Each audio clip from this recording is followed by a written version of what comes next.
आगरा में एक जगह का नाम सिकंदरा है, जो आगरा शहर से 5-7 किलोमीटर पहले ही पड़ जाता है। लेकिन अब यह स्थान आगरा शहर में ही आ जाता है, अर्बन एरिया में।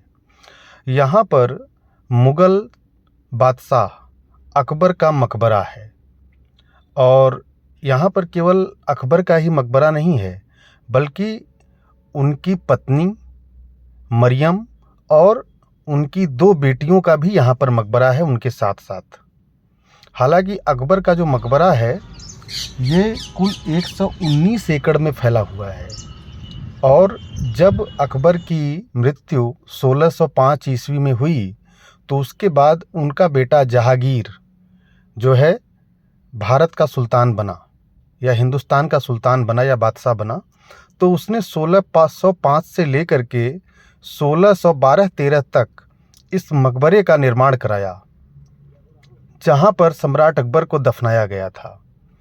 और ये जगह इतनी ज़्यादा हरी भरी है कि ऐसा मालूम पड़ता है इतनी जगह तो शायद ताजमहल के पास भी नहीं है। 119 एकड़ में अकबर का मकबरा फैला हुआ है और इस मकबरे में जो अकबर का मकबरा है, वह थोड़ा सा नीचे जाकर के एक बड़े से हॉल में बना हुआ है। अगर आप अकेले जाएंगे तो आपको थोड़ी बहुत फीलिंग भी वहाँ पर आ सकती है, लेकिन ज़्यादा लोग वहाँ जाते नहीं हैं। लेकिन आप जाओगे तो आपको मतलब घंटे 2 घंटे बिताना है अगर आगरा शहर के आसपास, तो आप सिकंदरा जाने का प्लान आप कर सकते हैं। एकदम से कलकत्ता का जो नेशनल हाईवे है उसके जस्ट बगल में ही है ये। पार्किंग है, पार्किंग इसकी 80 रुपए की है जो 3 घंटे की होती है और साथ ही साथ इसका 30 रुपए का टिकट है और इस टिकट के माध्यम से आप इसके अंदर 3 से 4 घंटे आराम से आप रह सकते हैं। और साथ ही साथ यहाँ पर एक कांच महल भी है। अब उस कांच महल में जो हमने देखा, कांच तो कहीं दिखा नहीं, लेकिन अगर कांच उसमें लगाया जाए तो वह ज़रूर ऐसा होगा जैसे कि आदमी को कोई गलतफहमी हो रही है कि वह इस दरवाजे से निकल कर के बाहर जाए या उस दरवाजे से निकल कर के जाए। और उसे एक जो है अनामित मकबरा कहा गया है, मतलब बिना किसी के नाम का मकबरा, और इस जगह का नाम सिकंदरा है। तो भारत में मुग़ल एम्पायर से पहले, मुग़लों के शासन से पहले लोदी वंश का शासन था, जिसमें 3 शासक हुए थे, सिकंदर लोदी, बहलोल लोदी और इब्राहिम लोदी। तो इब्राहिम लोदी को बाबर ने 1526 ईस्वी में पानीपत की पहली लड़ाई में हरा दिया था और दिल्ली में यानी कि हिंदुस्तान में जो है मुग़ल शासन की नींव रखी थी। तो यह सिकंदरा हो न हो, सिकंदरा जो जगह है जिसको हम कांच महल कह रहे हैं और जहाँ पर एक मकबरा था अनामित रूप से बिना किसी नाम के, वह हो सकता है कि सिकंदर लोदी का मकबरा रहा हो।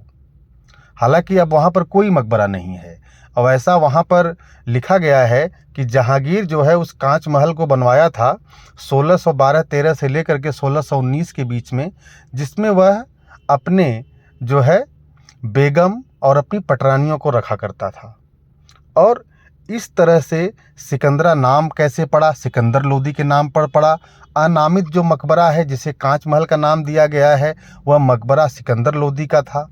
और इसके अलावा जो अकबर का मकबरा है वहाँ पर, वह उसके साथ साथ उसकी पत्नी मरियम और उसके 2 बेटियों का भी मकबरा है वहाँ पर। और इतना ही नहीं, अकबर के लिए जो फिल्म बनाई गई हमारे देश में, उसमें अकबर जोधा नाम दिया गया, लेकिन अकबर के मकबरे के आसपास जोधाबाई से रिलेटेड या उनसे संबंधित कोई भी ऐसा न तो कोई मकबरा है न तो किसी वाक्य का वर्णन है। जितना कि मैं वहाँ पर जो भी पत्थरों पर चीज़ें लिखी हुई थी उसके मुताबिक जो मुझे समझ में आया। और साथ ही साथ जो मरियम नाम वहाँ पर लिखा हुआ था, वह नाम जो अकबर की वाइफ थी, उनका मकबरा जो है अकबर के बगल वाले सेक्शन में था और उसके बगल वाले सेक्शन में अकबर की 2 बेटियों का मकबरा था। यह जगह जो है ताजमहल की तरह एकदम से यमुना के किनारे नहीं है। यमुना नदी अकबर के मकबरे से मेरे ख्याल से 2-3 किलोमीटर 4 किलोमीटर की दूरी पर रही होंगी। तो ये लेकिन बहुत स्पेसियस जगह है। आप ही समझिए 119 एकड़ में अकबर का मकबरा बना हुआ है। और हालांकि ठीक है, भारत में इतने समय तक उन्होंने शासन किया। अकबर का अगर कार्यकाल पूरा देखा जाए तो आप समझ लीजिए कि 1555-56 से लेकर के ये इन्होंने पूरा जो है 1605 ईस्वी तक इन्होंने शासन किया। साथ में इन्होंने दीन ए इलाही नाम का एक धर्म भी चलाया, जो कि 1582 में चलाया था। और इसी दीन ए इलाही धर्म के नाम पर ही प्रयागराज का नाम इलाहाबाद रखा गया था, जो कि एक बार फिर से अब प्रयागराज इसका नाम रख दिया गया है। और यहाँ पर ऐसे ऐसे मैदान हैं, मतलब अकबर के मकबरे के अंदर, कि आप वहाँ पर अंदर जा नहीं सकते हैं आप, मतलब आपको रोड के ही थ्रू जाना है, जो वहाँ पर पत्थरों के रोड बने हैं।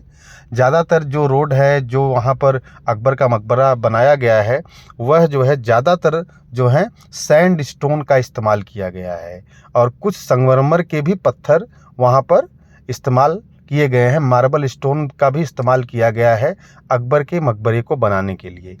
तो इस तरह से अगर आप आगरा शहर में हैं और आपको घंटे 2 घंटे कहीं बिताने हैं, ज़्यादा ताजमहल भी नहीं देखना है, तो आप आराम से अकबर के मकबरे पर जा सकते हैं। और वहाँ 80 रुपये दे कर गाड़ी पार्क कर सकते हैं, 20-30 रुपये में आपको टिकट मिल जाएगा, और उसके अंदर आप 2-3 घंटे आराम से फ़ोटोग्राफी कर सकते हैं, वीडियोग्राफिंग कर सकते हैं, और अपने समय को 2-3 घंटे वहाँ से आप निकाल सकते हैं। तो जिस तरह से हमने निकाला था।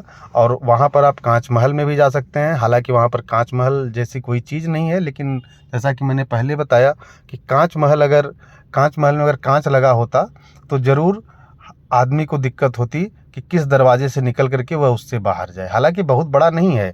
और कांच महल में एक और चीज़ है, उसके नीचे भी कुछ सुरंग जैसी है, जिस पर कि लोहे की जाली लगाई गई है। तो जाहिर सी बात है, हो सकता है कोई सुरंग हो, कोई टनल हो, कहीं पर जा रही हो, कहीं पर भी XYZ। तो इस तरह से आप अपने घंटे 2 घंटे के समय को बहुत आसानी से सिकंदरा के पास आप वहाँ पर बिता सकते हैं। और साथ ही साथ वहाँ पर बिताने के साथ साथ आप वहाँ पर जो है एक जैसे कि फैमिली पिकनिक भी घंटे 2 घंटे की प्लानिंग कर सकते हैं। इससे ज़्यादा उस मकबरे का ज़्यादा कुछ है नहीं कि जिसको कि देखने के लिए आदमी वहाँ जाए। हाँ, इतना ज़रूर है कि आप जब अकेले रहेंगे और अकबर के मकबरे में जाएंगे, नीचे थोड़ा सा नीचे गलियारा है, गलियारे से होकर के जाएंगे, वीडियो में आपने देखा होगा या देख रहे होंगे, तब आपको थोड़ी फीलिंग आ सकती है कि